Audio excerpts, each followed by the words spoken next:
আসসালামু আলাইকুম ওরহমতুল্লাহি ওবারাকাতু।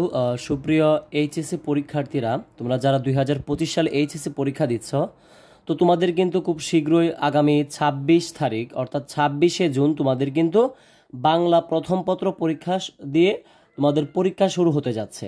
তো তোমাদের বাংলা প্রথম পত্রটা নিয়ে আজকে আমি খুবই সংক্ষিপ্ত আকারে একটা সাজেশন তৈরি করেছি। এখান থেকে যদি তোমরা ভালো করে পড়ো, আমি আশা করতে পারি তোমরা কিন্তু 100% তোমাদের কিন্তু পরীক্ষায় কমন আসবে। তো তোমাদের একটা কাজ করতে হবে, আজকের আমার ভিডিওটা ধৈর্য সহকারে দেখতে হবে এবং বুঝতে হবে এবং তা অনুযায়ী পড়তে হবে। আমি যতটুকু সম্ভব আমি তোমাদের জন্য সংক্ষিপ্ত আকারে সাজেশনটা তৈরি করেছি। এখন তোমাদের কাজ হলো আমার এই ভিডিওটা ভালো করে দেখতে হবে। তো আমি আর দেরি করছি না। তো তোমাদের সাথে প্রথমে আমি বলে রাখি, যেগুলো বাধ্যতামূলক তোমাদের কি কি করতে হবে সেগুলো একটু এক ঝলক তোমাদের সাথে বলে রাখি। তো দেখো, এখানে তোমাদের চারটি বিভাগ থাকবে।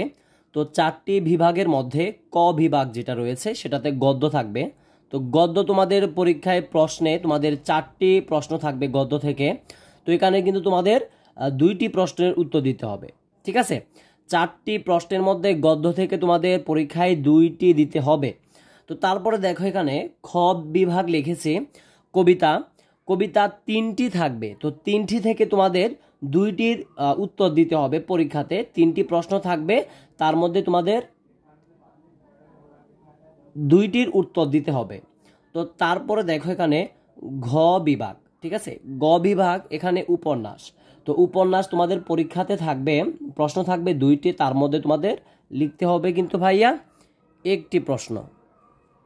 তো তারপরে দেখো, এখানে ঘ বিভাগ। ঘ বিভাগের মধ্যে তোমাদের যেটা থাকবে নাটক। নাটক থেকে তোমাদের প্রশ্ন থাকবে দুইটি, তার মধ্যে প্রশ্নের উত্তর দিতে হবে একটি। তো দেখো, এখানে একটি মোট কিন্তু এখানে 6টি হচ্ছে। তো সর্বশেষ দেখো, এখানে আমি একটা আলাদাভাবে দিয়ে রেখেছি স্টার দিয়ে একটি প্রশ্ন।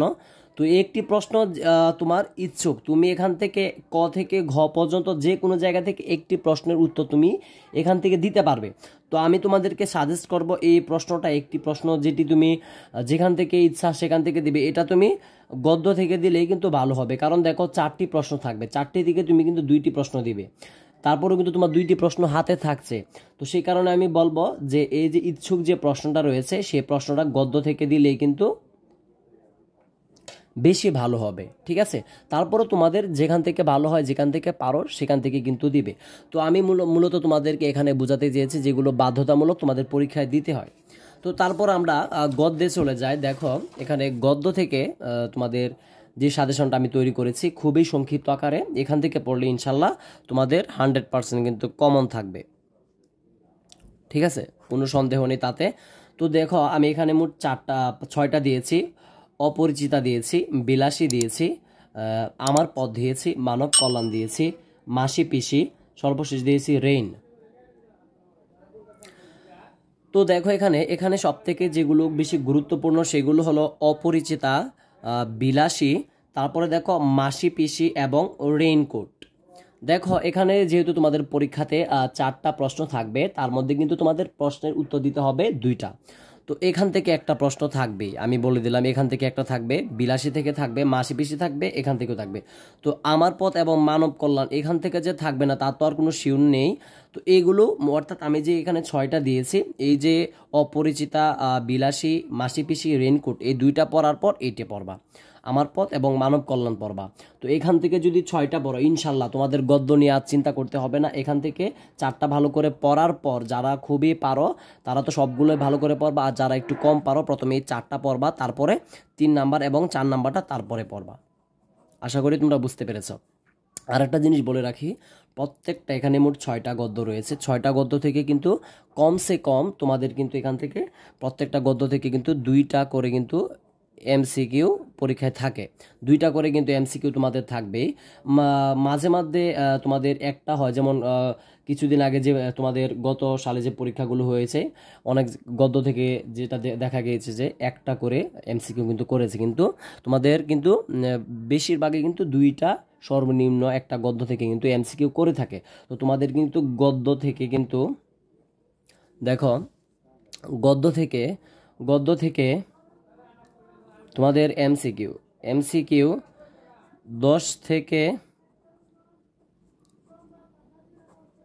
12টা কিন্তু পরীক্ষায় আসার মতো, অর্থাৎ গদ্য থেকে তোমাদের পরীক্ষায় 10 থেকে 12টা এমসিকিউ কিন্তু থাকবে এইগুলো থেকে। যে কারণে আমি সাজেস্ট করব এগুলো ভালো করে পড়বা, যাতে কোনো গাইডের এখনই কোনো প্রয়োজন না হয়। তোমরা পরীক্ষার আগের দিন শুধু গাইড দেখবা বা সাজেশন মডেল টেস্ট দেখবা। আশা করি তোমরা গদ্যটা বুঝতে পেরেছো। গদ্য সম্পর্কে তোমাদের প্রশ্ন তারপরে থাকলে আমাকে কমেন্টে জানাতে পারো। তো তারপরে দেখো আমি এখানে কবিতা দিয়েছি। কবিতা দেখো এখানে সোনার তরী দিয়েছি, তারপরে দিয়েছি বিদ্রোহী, প্রতিদান, তারে মনে পড়ে, 18 বছর বয়স, তারপরে দিয়েছি ফেব্রুয়ারি 1969, আমি কিংবদন্তির কথা বলছি। তো দেখো এখানে যেটা সোনার তরী, এখান থেকে সোনার তরীটা বেশি ইম্পর্ট্যান্ট, তারপরে বিদ্রোহীটা খুবই ইম্পর্ট্যান্ট, তারপরে রয়েছে তোমার 18 বছর বয়স, এটা খুবই ইম্পর্ট্যান্ট, ফেব্রুয়ারি ইম্পর্ট্যান্ট। এই দেখো একটা জিনিস খুব ভালো করে লক্ষ্য করো, তোমাদের যেহেতু এখানে 3টা প্রশ্ন থাকবে, ঠিক আছে, 3টা প্রশ্ন থাকবে, তার মধ্যে কিন্তু 2টার উত্তর দিতে হবে। 2টার উত্তর তোমাদের কিন্তু পরীক্ষাতে দিতে হবে। তো তোমাদের এখন কাজ হলো আমার কথাটা ভালো করে বোঝার চেষ্টা করো এবং তারপর থেকেও ভালো করে পড়া শুরু করে দাও। সোনার তরীটা খুবই ভালো করে পড়বা এবং বিদ্রোহী, তারপরে দেখো 18 বছর বয়স, ফেব্রুয়ারি। এই 4টা কাভার করার পর তুমি এই 3, 4, 7 নাম্বারটা দেখবা। বুঝতে পারছো? 4টা কাভার করার পর 3 নাম্বার প্রতিদান, 4 নাম্বার তারে মনে পড়ে, 7 নাম্বার আমি কিংবদন্তির কথা বলছি, এগুলো পড়বো। আগে কিন্তু তোমাদের সোনার তরী, বিদ্রোহী, 18 বছর বয়স, ফেব্রুয়ারি 1969, এই 4টা ভালো করে পড়ার পর তুমি এগুলো যখন তোমাদের কাভার হয়ে যাবে তারপরে কিন্তু এগুলো তুমি পড়বা। তো এখান থেকে যেহেতু 2টা তোমাদের প্রশ্নের উত্তর দিতে হয়, খুবই কিন্তু সিম্পল, খুবই সহজ আমি মনে করেছি বাংলা। কিন্তু এই কথা ভাবলে হবে না যে আসলে বাংলা তো খুবই সহজ, পড়তে হবে না, কিন্তু তোমাদের প্রচুর পরিমাণ পড়তে হবে। কিন্তু আরেকটা জিনিস মাথায় রাখবা, শুধু পড়লেও হবে না, তোমাদের কিন্তু লিখতে হবে। কারণ পরীক্ষায় তোমাদের মূল যে তোমাদের কাজটা করতে হয় সেটা কিন্তু লেখার মাধ্যমে কিন্তু তোমাদের যোগ্যতাটা পরীক্ষায় তুলতে হয়, ঠিক আছে। তো কবিতা পাঠও কিন্তু শেষ। তো সর্বশেষ দেখো এখানে উপন্যাস দিয়েছি। তো উপন্যাস দিয়েছি তোমাদের আগে, উপন্যাস থেকে তোমাদের পরীক্ষায় একটা প্রশ্ন দিতে হবে এবং সিরাজউদ্দৌলা থেকে তোমাদের একটা দিতে হবে প্রশ্ন। বুঝতে পারছো? উপন্যাস থেকেও একটা এবং সিরাজউদ্দৌলা থেকেও কিন্তু তোমাদের একটা দিতে হবে। দেখো তোমাদেরকে আমি আগে তোমাদেরকে এখানে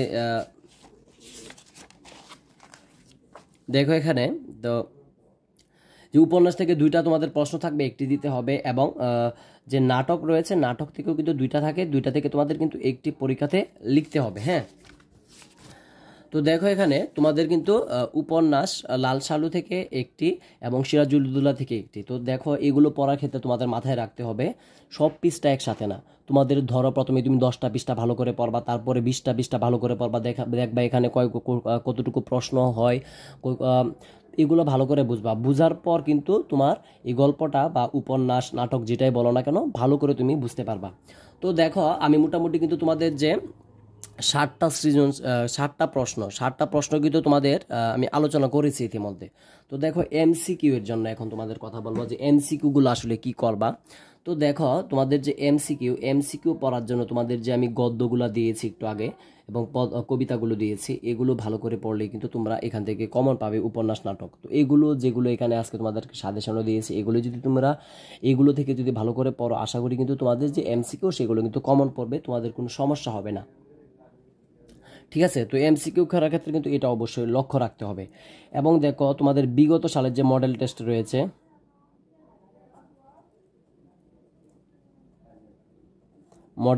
রয়েছে, এগুলো একটু ভালো করে পড়বা।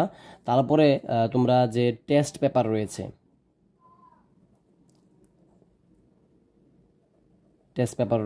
তোমার কমপক্ষে 10টা কলেজের, ঠিক আছে, 10টা কলেজের কমপক্ষে তোমরা কিন্তু এমসিকিউ টেস্ট পেপার যেগুলো হয়েছে এমসিকিউগুলো ভালো করে দেখবা। আশা করি এখান থেকে কিন্তু তোমাদের কমন আসবে, আর কোনো চিন্তা করো না, এখন থেকে পড়া শুরু করে দাও। এছাড়াও তোমাদের অন্যান্য যে সাজেশনগুলো রয়েছে সেগুলো ইনশাল্লাহ দেওয়ার চেষ্টা করবো। অবশ্যই আমার চ্যানেলটাকে সাবস্ক্রাইব করে পাশে থাকবে। তো আজকের মতো আমি বিদায় নিচ্ছি। তোমাদের যদি এছাড়াও কোনো প্রশ্ন থেকে থাকে অবশ্যই আমাকে কমেন্টে জানাবে, কোনো সমস্যা নেই। তো তোমাদের টার্গেট থাকবে কিন্তু ভাইয়া A+, যাতে তোমাদের পরীক্ষায় তোমরা পাও, যাতে তোমরা পরীক্ষায় একটা A+ পাও। এবং বাংলা মনে করে এটাকে সহজ ভাববা না, কখনোই না। অনেক সময় অনেক ছাত্রছাত্রী বাংলাতেও কিন্তু ফেল করে। তো বাংলাকে কখনোই ছোট করে দেখবা না, ভালো করে এখন থেকে প্রিপারেশান নাও। তো আজকের মতো আমি এখান থেকে বিদায় নিচ্ছি। আশা করি তোমাদের সাথে অন্য কোনো দিন আবারও দেখা হবে অন্য একটা সাজেশন নিয়ে। সেই পর্যন্ত সকলে ভালো থাকো এবং আমার চ্যানেলের সাথে থাকো। আসসালামু আলাইকুম ওয়া রাহমাতুল্লাহি ওয়া বারাকাতুহু।